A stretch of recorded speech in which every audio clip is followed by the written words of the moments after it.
Hello everyone, my name is Rohit Raj. तो आज का हमारा टॉपिक है इक्विवेलेंट वेट। तो पिछले कुछ लेक्चर्स में हम लोगों ने मोल कॉन्सेप्ट के बारे में जाना है, स्टाइकियोमेट्री दैन इडियोमेट्री। आज हम लोग जानेंगे इक्विवेलेंट वेट के बारे में। इक्विवेलेंट वेट किसी भी एलिमेंट का होता है एटॉमिक वेट अपॉन वैलेंसी। तो यहाँ पे हम लोग ने बहुत सारे एलिमेंट का ऐसे इक्विवेलेंट वेट निकाला है। जैसे आप हाइड्रोजन का एटॉमिक वेट क्या होता है 1, वैलेंसी इसका होता है 1। वैलेंसी के बारे में आपको पता है कि आउटर मोस्ट सेल में 8 इलेक्ट्रॉन्स को स्टेबल फुलफिल करने के लिए जितने नंबर ऑफ इलेक्ट्रॉन्स की ज़रूरत होती है वही उसका वैलेंसी होती है। तो हाइड्रोजन यहाँ पे 1 है तो इसका इक्विवेलेंट वेट क्या होगा, डिवाइड करोगे तो 1। देन ऑक्सीजन का 16 to 8 आएगा।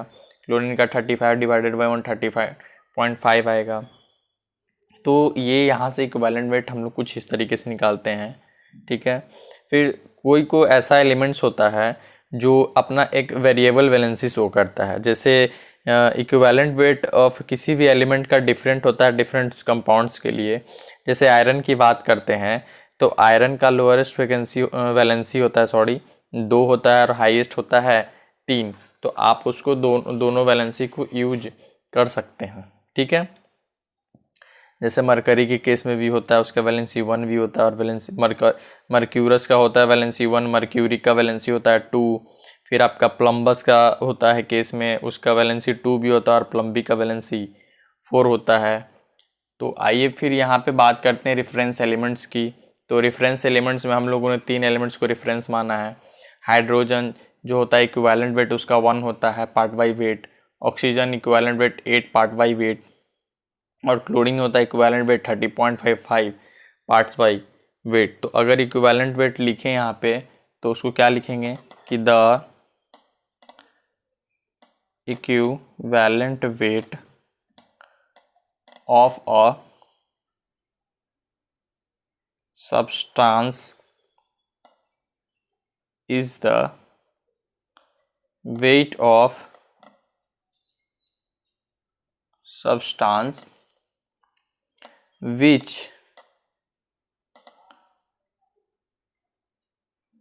either reacts with or displaces one part by wait. मतलब या तो रिएक्ट करे उससे या 1 पार्ट बाई वेट को क्या करे, वो डिस्प्लेस करे ऑफ हाइड्रोजन और 8 पार्ट्स बाई वेट ऑफ किसका, ऑक्सीजन का।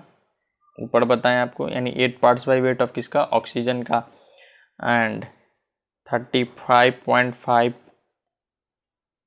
पार्ट्स ऑफ बाई वेट किसका, क्लोरीन का। तो ये क्लोरीन का। मतलब यहाँ पे 3 केस है कि इक्विवेलेंट वेट किसी भी सब्सटेंस को बोलते हैं either the weight of substance उससे रिएक्ट करे या डिस्प्लेस करे किसको, 1 part by weight of hydrogen को या 8 पार्ट बाई वेट ऑक्सीजन को और या 35.5 पार्ट्स बाई वेट क्लोरीन को। तो आइए यहाँ से आगे समझते हैं। जैसे अगर हम लोग एग्जाम्पल से समझें तो इक्विवेलेंट वेट किसी भी नंबर का, मान लो कि अगर एग्जाम्पल लेते हैं कि मैग्नीशियम क्या हुआ, हाइड्रोक्लोरिक एसिड के साथ रिएक्ट करवाया तो बना क्या, MgCl2 और प्लस हाइड्रोजन गैस। क्योंकि जब भी मेटल जब एसिड के साथ रिएक्ट करता है तो क्या बनता है हमारा, salt plus hydrogen gas evolve होता है। तो मान लो ये किसका कितना मोल था, इसका 1 मोल था। यहाँ इसका दिख रहा है आपका, बैलेंस कर लो इसको तो यहाँ 2 हो जाएगा।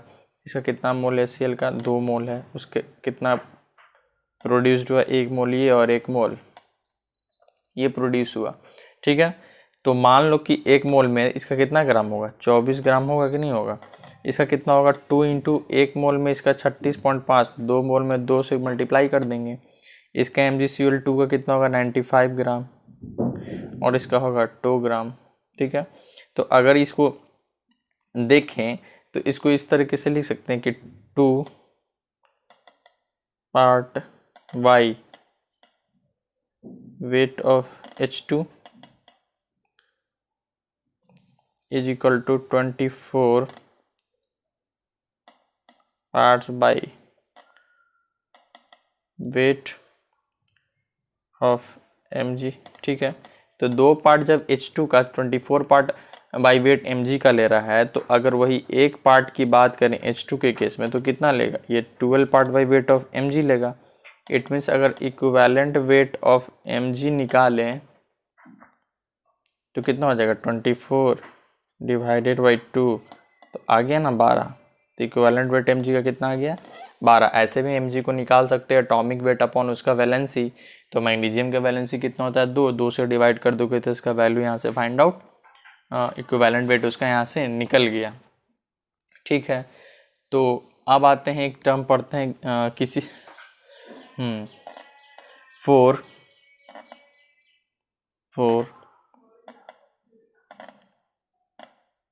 एनी केमिकल स्पीसीज के लिए, ठीक है, किसी भी केमिकल स्पीसीज के लिए 1 ग्राम इक्विवेलेंट जो होता है, 1 ग्राम इक्विवेलेंट जो होता है वो होता है किसके बराबर, इक्विवेलेंट वेट इन ग्राम के बराबर।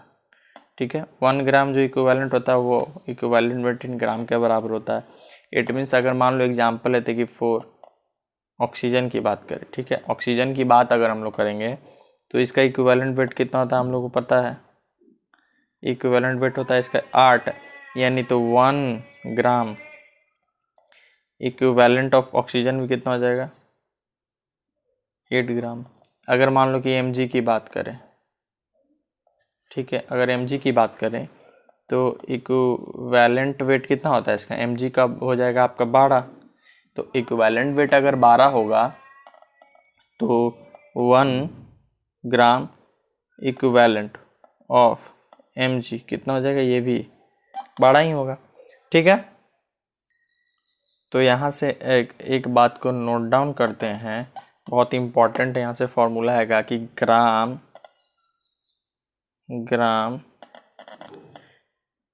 इक्विवेलेंट का फॉर्मूला होता है वेट बाय इक्विवेलेंट वेट। क्या होता है, wait by equivalent wait.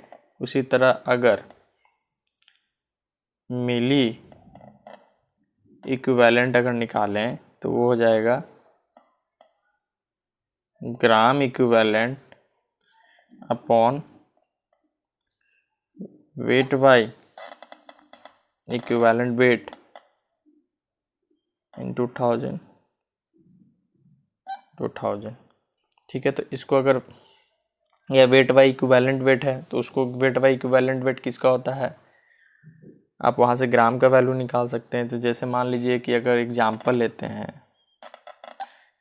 mg के लिए, किसका, mg के लिए अगर एग्जाम्पल लें तो वेट कितना होता है, वेट ऑफ mg, तो वेट ऑफ mg होता है 120 होता है ना। तो अगर 120 वेट होता है तो अगर ग्राम इक्विवेलेंट निकालें मान लो तो क्या होता है, वेट अपॉन इक्विवेलेंट वेट। तो इक्विवेलेंट वेट क्या होता है, इक्विवेलेंट वेट mg का पता है, इक्विवेलेंट वेट का फॉर्मूला होता है एटॉमिक वेट अपॉन वैलेंसी।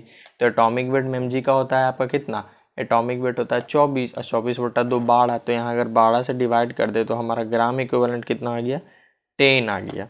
अगर वही मिली इक्विवेलेंट की बात करें, किसकी, मिली इक्विवेलेंट की, तो कुछ नहीं करना है आपको, 10 को 1000 से मल्टीप्लाई कर देना। इट मीन्स 10 का पावर 4 उसका मिली इक्विवेलेंट आ जाए। क्योंकि आप देखो यहाँ से ये पूरा सेक्शन क्या हो जाएगा, आपका जो वैल्यू निकल के आ रहा है वही ग्राम इक्विवेलेंट है। तो ग्राम इक्विवेलेंट निकाल लें इंटू 1000। ठीक है, ये दूसरा फॉर्मूला हो गया आपका, क्योंकि ग्राम इक्विवेलेंट को लिख सकते हैं वेट बाई इक्विवेलेंट वेट। तो ये चीज़ आपको याद रखना है। ठीक है,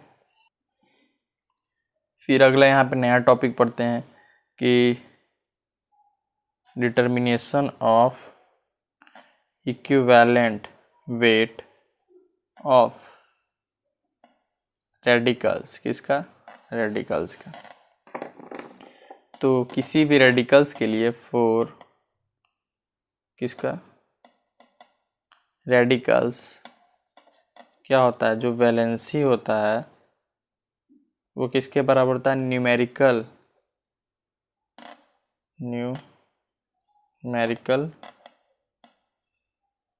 वैल्यू ऑफ चार्ज। क्या होता है, न्यूमेरिकल वैल्यू ऑफ चार्ज होता है। इट मीन्स अगर इक्विवेलेंट वेट की बात करें तो वो होता है मॉलिक्यूलर वेट अपॉन वैलेंसी। वहाँ पे एक एलिमेंट की बात हो रही थी, यहाँ कंपाउंड की बात होगी, या आप इसको लिख सकते हैं कि मॉलिक्यूलर वेट। वैलेंसी को ही हम लोग यहाँ इसको भी लिख सकते हैं कि जो उसका न्यूमेरिकल चार्ज होगा उसके बराबर लिख सकते हैं कि नहीं। तो ये आपका फॉर्मूला आया।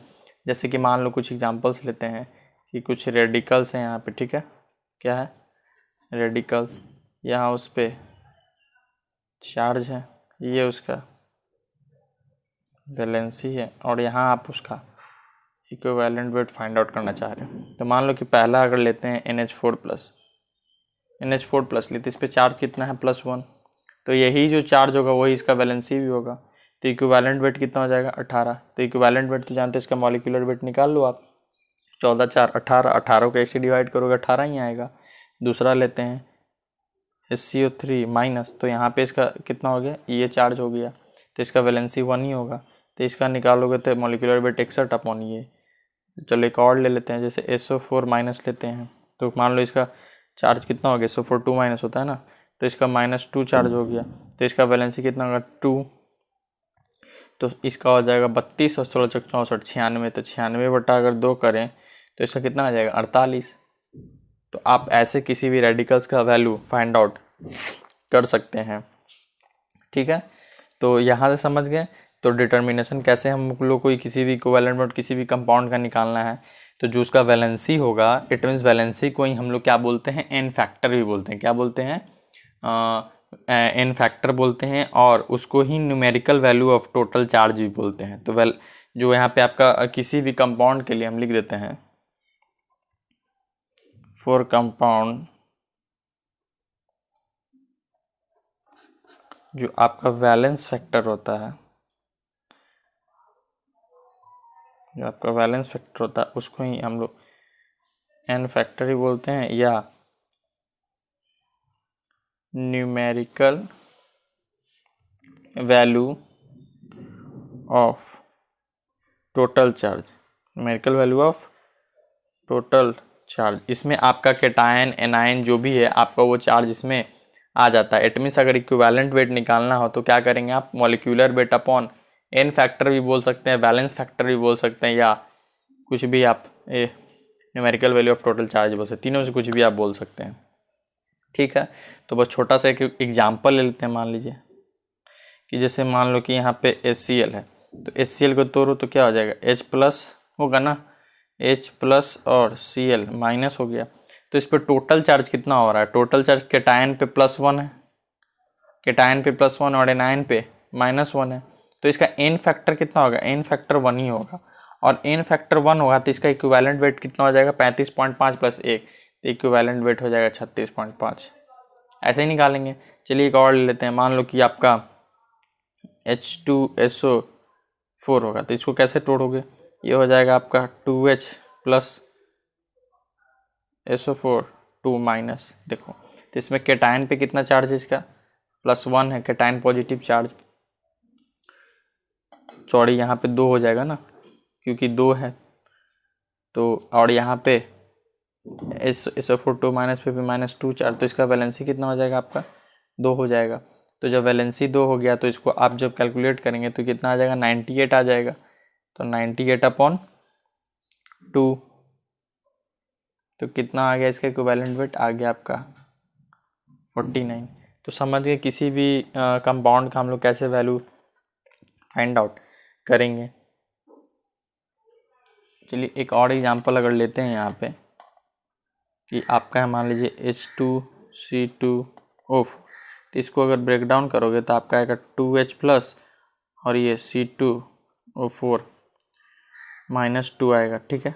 तो मान लो यहाँ पे कैटायन पे कितना चार्ज हो गया आपका, एक तरीके से 2 + 2 है ना, 2 हाइड्रोजन 2H+ और यहाँ पे -2 इस पे, तो इसका वैलेंसी भी कितना हो गया, 2।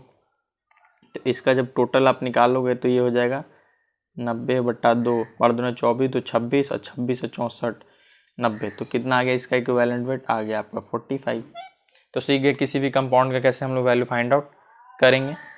ठीक है, अब यहाँ एक और मेथड देखते हैं। मेथड किसके लिए? मेथड वो सब पहला मेथड था, ये मेथड आपका दूसरा होगा किसके लिए?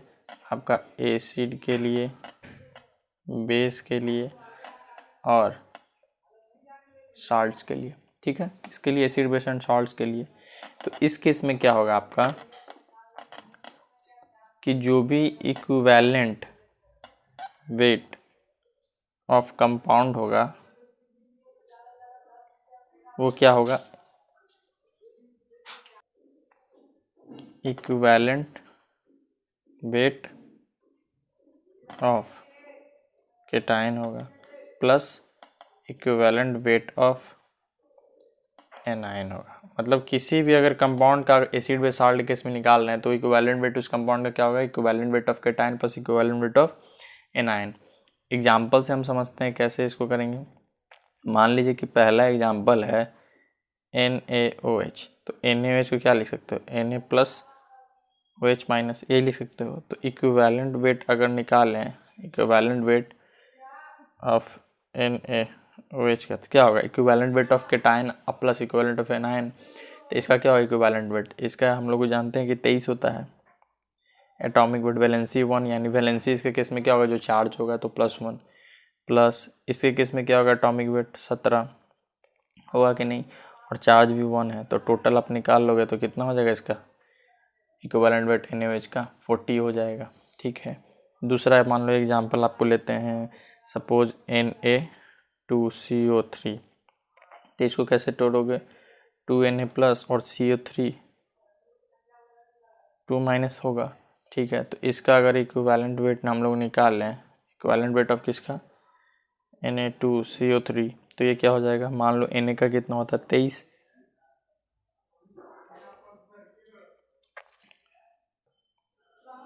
ठीक है, तो Na का कितना हो जाएगा? 23। 23 बटा इसका चार्ज 1 प्लस को इसका हो जाएगा 16 3 48, 48 2 60, तो 60/2।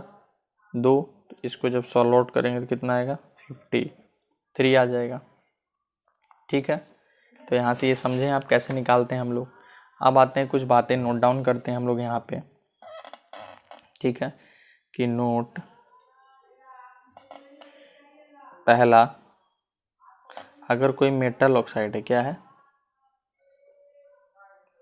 मेटल ऑक्साइड है, तो अगर ऑक्साइड के केस में क्या होता है? O2 माइनस होता है। तो यहाँ O2 माइनस है तो क्या हो जाएगा? एटॉमिक वेट ऑफ आपका ऑक्सीजन अपॉन 2, इट मीन्स 8 हो जाएगा। तो ऑक्साइड के केस में क्या होगा? अगर ऑक्साइड के केस में कि किसी भी इक्विवेलेंट वेट ऑफ मेटल का निकाल लो और प्लस मेटल ऑक्साइड का, तो वो हो जाएगा equivalent weight of metal plus 8। अब ये बोलोगे सर 8 कहाँ से आया? तो ऑक्साइड के केस में क्या करें? मान लो कि कोई भी ऑक्साइड ले लो, MgO ले लो, तो मैं MgO में क्या करेंगे?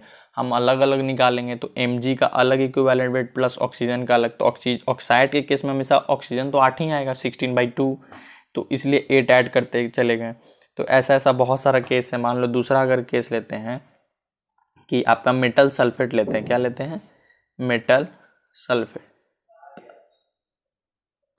मेटल सल्फेट लेंगे तो इसके केस में क्या होगा? आपका यहाँ सल्फेट हो जाता है SO4 2 माइनस। तो मेटल का, तो यहाँ पे जिस तरीके से अगर निकालेंगे तो इक्विवेलेंट वेट ऑफ अगर मेटल सल्फेट निकालना हो, ठीक है, तो equivalent weight of metal sulphate निकालना, तो हम किसका निकालेंगे? एक तो मेटल का निकालेंगे और प्लस सल्फेट आयन का जब निकालेंगे तो सल्फेट आयन का निकल के ही हमारा आता है 48, क्योंकि देख लो यहाँ पे 96 इसका एटॉमिक वेट अपॉन 2 से डिवाइड करेंगे तो 48। तो मेटल सल्फेट के केस में ये हो जाएगा आपका मेटल प्लस 48 कर लो। और भी बहुत सारा केस है। मान लो कि एक और बता देते हैं, जैसे अगर मेटल बाइकार्बोनेट लेते हो, मेटल बाई कार्बोनेट। तो मेटल बाई, ये जो बाई कार्बोनेट होता है क्या होता है, HCO3 माइनस होता है कि नहीं होता है।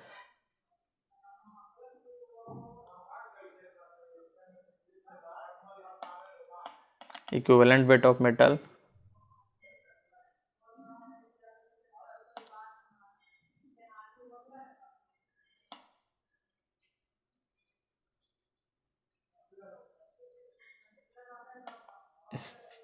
HCO3 का हमेशा ये 61 निकलेगा। तो समझ गए आप। अब हम लोग यहाँ पे बात करेंगे equivalent weight of acid and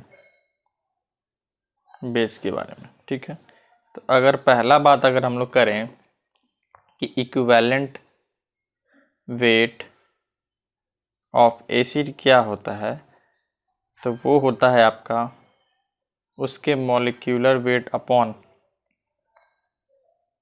basicity. अब आप बोलोगे सर बेसिसिटी होता क्या है, तो बेसिसिटी को डिफाइन करते हैं, बेसिसिटी को डिफाइन करते हैं द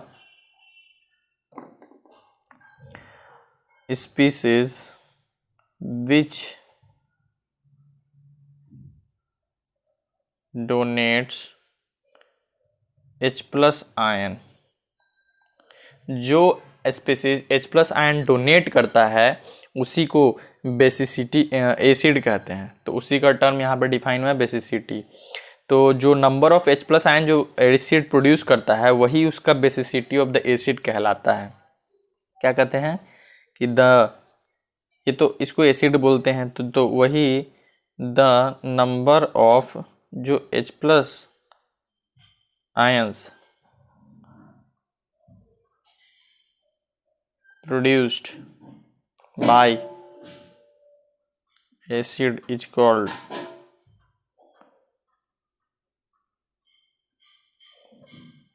basicity of acid। मतलब जो नंबर ऑफ H+ आयन क्या करता है, कोई भी एसिड प्रोड्यूस करता है उसी को बेसिसिटी ऑफ एसिड बोलते हैं। तो अगर हम लोग एग्जाम्पल से समझें, चलिए तो मान लो एग्जाम्पल लेते हैं HCl। HCl क्या है, एसिड। तो HCl को तोड़ते हैं तो HCl H+Cl माइनस हुआ। तो HCl यहाँ कितना number of H+ ion donate कर रहा है, 1। तो बेसिसिटी इसका कितना हो गया, बेसिसिटी HCl का हो गया 1, क्योंकि इसने एक H+ आयन डोनेट किया। तो इसको एक अगर H+ आयन डोनेट किया तो इसको मोनो बेसिक एसिड भी बोलते हैं। क्या बोलते हैं, मोनो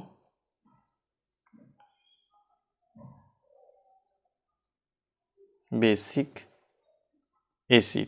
तो अगर इक्विवेलेंट वेट अब निकालना हो तो इसका क्या करेंगे, मॉलिक्यूल फॉर्मूला जानते हैं, molecular weight upon basicity. Molecular weight हो जाएगा 36.5 अपॉन 1। इट मीन्स इसका कितना आ गया 36.5। इसका इक्विवेलेंट वेट एसिड का आ गया आपका। एक दो एग्जांपल और ले लेते हैं। मान लो कि दूसरा एग्जांपल है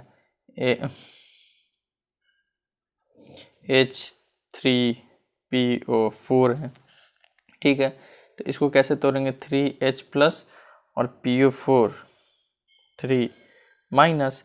तो यहाँ से बेसिसिटी आपका क्या निकला, बेसिसिटी निकला कितना H+ आयन रिलीज किया है, 3। तो यहाँ बेसिसिटी 3 हो गया। तो इसको हम लोग ट्राई बेसिक एसिड भी बोल सकते हैं या ट्राइप्रोटिक भी बोल सकते हैं। इसको मोनोप्रोटिक भी बोल सकते हैं। 2 करेगा तो डाई बेसिक बोलेंगे। तो अगर इक्विवेलेंट वेट अगर हम लोग यहाँ से निकालें तो इक्विवेलेंट वेट इसका कितना निकलेगा, एटॉमिक वेट। तो एटॉमिक वेट हो जाएगा इसका कितना, 64 367 98 हो जाएगा, 98। इसका हो जाएगा 98 अपॉन 3। तो अप्रॉक्स इसको मान सकते हैं, मान लीजिए 33 इसका इक्विवेलेंट वेट निकल के आया। तो आप इसी तरीके से सारे का एसिड का वैल्यू फाइंड आउट कर सकते हैं। तो नोट डाउन एक बात चीज़ करते हैं, यहाँ पे नोट करते हैं that it is not necessary that the basicity of acid is equal to the number of H atoms only present in formula।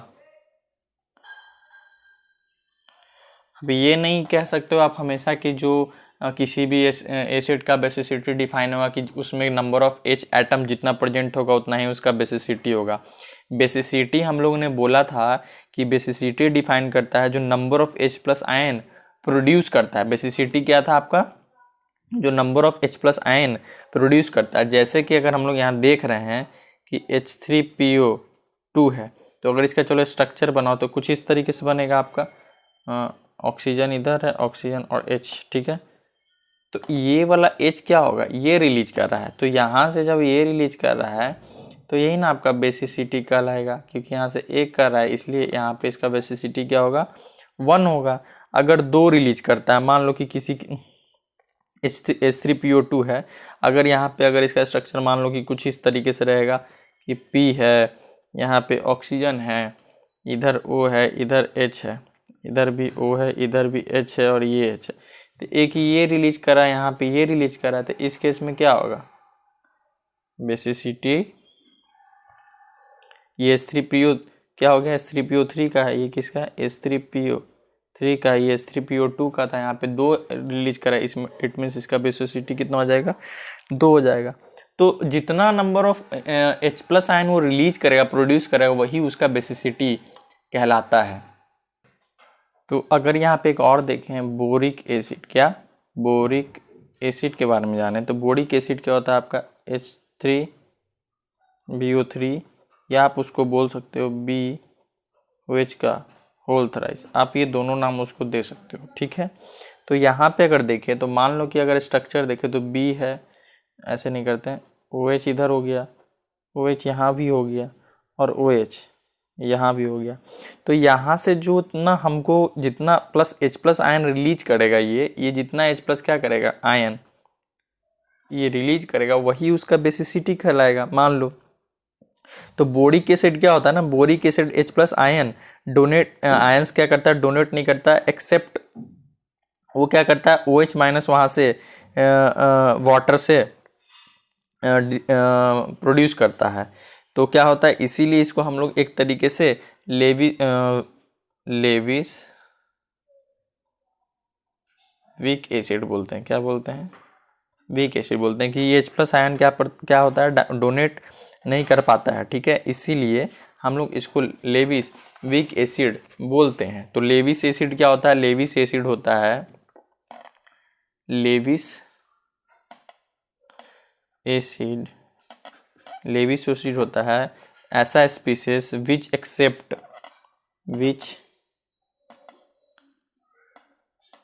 Accepts electron pair, क्या जो इलेक्ट्रॉन पेयर को एक्सेप्ट करे वही हमारा लेविस एसिड कहलाता है। और अगर लेविस बेस की बात करें तो लेविस बेस होता है कि जो ऐसा स्पीसीज विच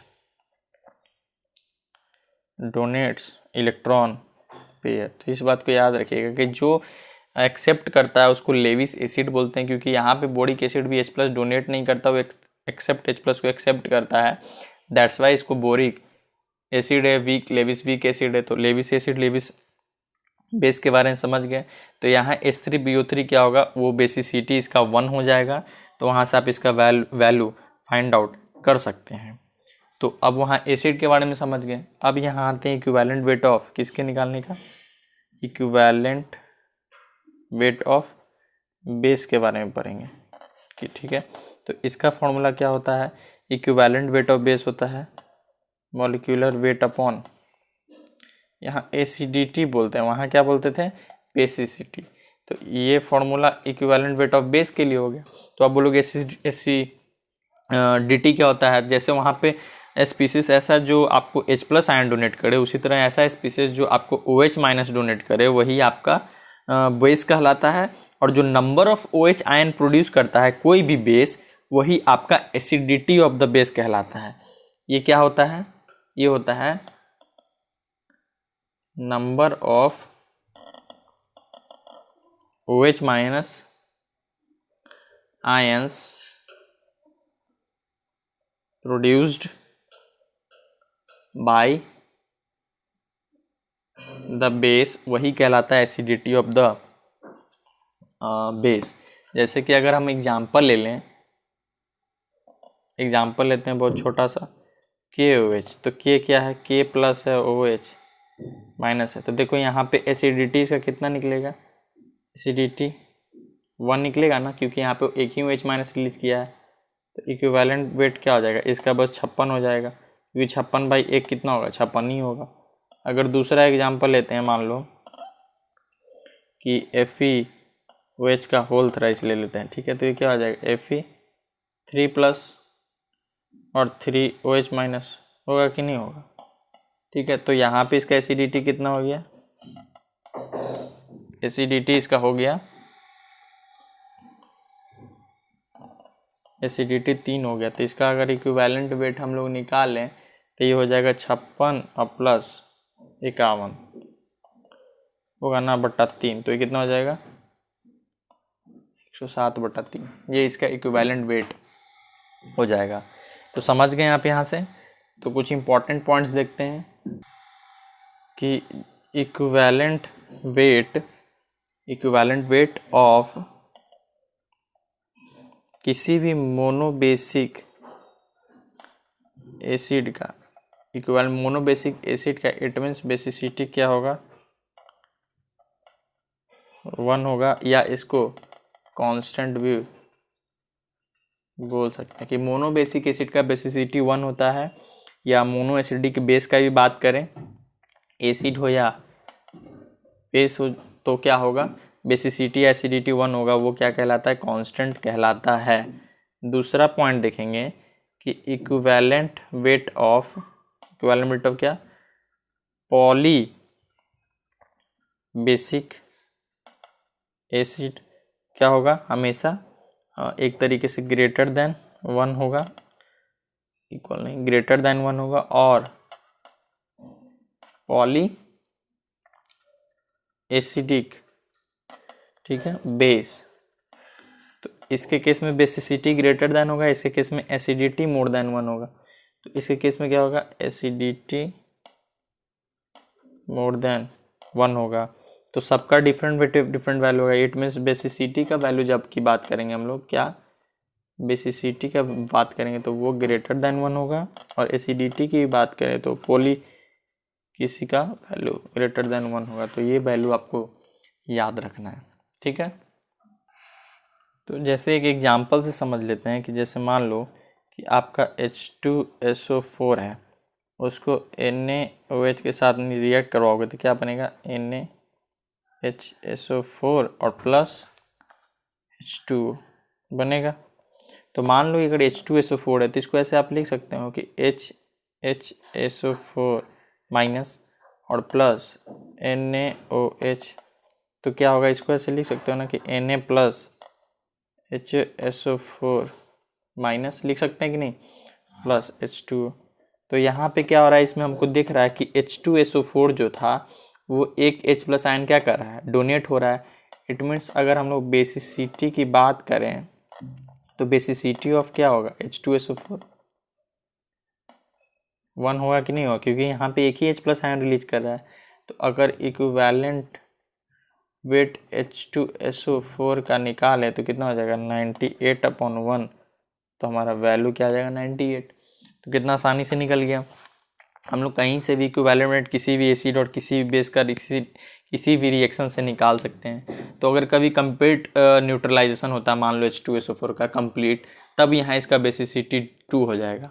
अगर क्योंकि यहाँ से 2 H प्लस आयन रिलीज हो सकता है, और अगर पार्शियल न्यूट्रलाइजेशन होता है H2SO4 का, तो वहाँ पे इसका बेसिसिटी कितना होगा? 1 ही होगा। तो यहाँ से आप किसी वैल्यू निकाल सकते हैं। तो एसिड और बेस हम लोग जानते हैं क्या देता है? साल्ट प्लस वाटर देता है। It means acid donates H plus ion and base donates OH minus ion, ठीक है। तो जो अमाउंट ऑफ एसिड जो 1 mole of H plus ion donate करता है वही इक्विवेलेंट वेट ऑफ एसिड कहलाता है। और जो amount of waste which donate जो एक्सेप्ट करे, डोनेट ना करके एक्सेप्ट करे 1 mole of H plus ion, वो क्या कह रहेगा, इक्विवेलेंट वेट ऑफ वेस्ट।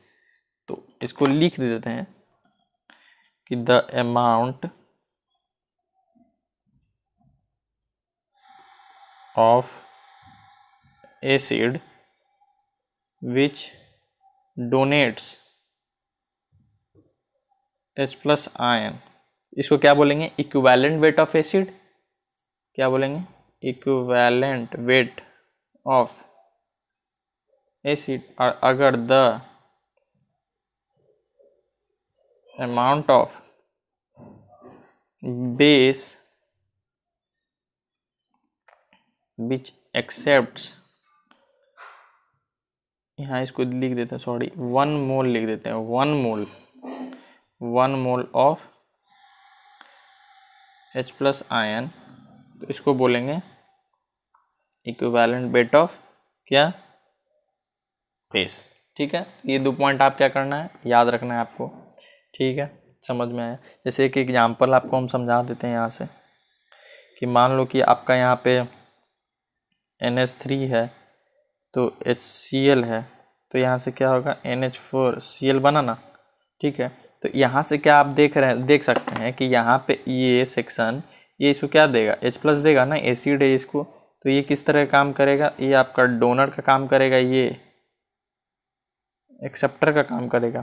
तो 1 मोल ऑफ क्या हुआ आपका, एक्सेप्ट 1 मोल ऑफ जो आपका NH3 है यहाँ पे, उसने accept 1 mole of H plus ion.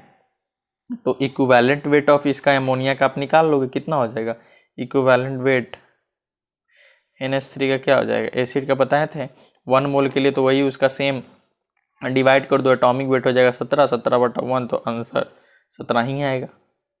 ठीक है, क्योंकि N फैक्टर भी NH3 का 1 ही है। समझ में आया यहाँ से। तो आगे एक रिलेशन देखते हैं हम लोग। रिलेशन क्या है कि, तो हम लोग यहाँ देखेंगे relation between mole and gram equivalent के बारे में। तो कुछ नहीं, फॉर्मूला बस है, आपको आप जानते हैं कि मोल इक्वल टू क्या होता है, वेट अपॉन मॉलिक्यूलर वेट होता है, ये आप पहले से जानते हैं। आप ये भी जानते हैं कि ग्राम इक्विवेलेंट क्या होता है, वेट बाई इक्विवेलेंट वेट, ये भी जानते हैं। और इक्विवेलेंट वेट के बारे में भी जानते हैं, चलिए यहीं लिख देते हैं। इक्विवेलेंट वेट क्या होता है, molecular weight upon N factor. N factor बोले तो वैलेंस भी आप बता सकते हैं वहाँ पे, या कैटायन एनायन के केस में चार्जेस के बारे में ये पीछे बता चुके हैं। तो अगर यहाँ से एक रिलेशन निकालें तो ग्राम इक्विवेलेंट क्या हो जाएगा, weight upon molecular weight into N factor, होगा कि नहीं होगा। और वेट बाई मॉलिक्यूलर वेट क्या हो जाता है, मोल होता है। क्या होता है, मोल होता है। ये अभी आप देखें तो इसको ऐसे लिख सकते हैं। तो यह है ग्राम इक्विवेलेंट को आप ये भी बोल सकते हैं, बहुत इंपॉर्टेंट है, डायरेक्ट पुट कर सकते हैं आप कि ग्राम इक्विवेलेंट होता है आपका मोल इनटू N फैक्टर, या आप मिली इक्विवेलेंट बोल सकते हैं, मिली मोल, क्या मिली मोल इनटू N फैक्टर, ये भी आपका इंपॉर्टेंट है, आप डायरेक्ट यूज कर सकते हैं। तो यहाँ से हमारे टॉपिक ख़त्म हुआ। तो नेक्स्ट टॉपिक में हम लोग लॉ ऑफ केमिकल इक्विवेलेंस के बारे में पढ़ेंगे। Okay, thank you.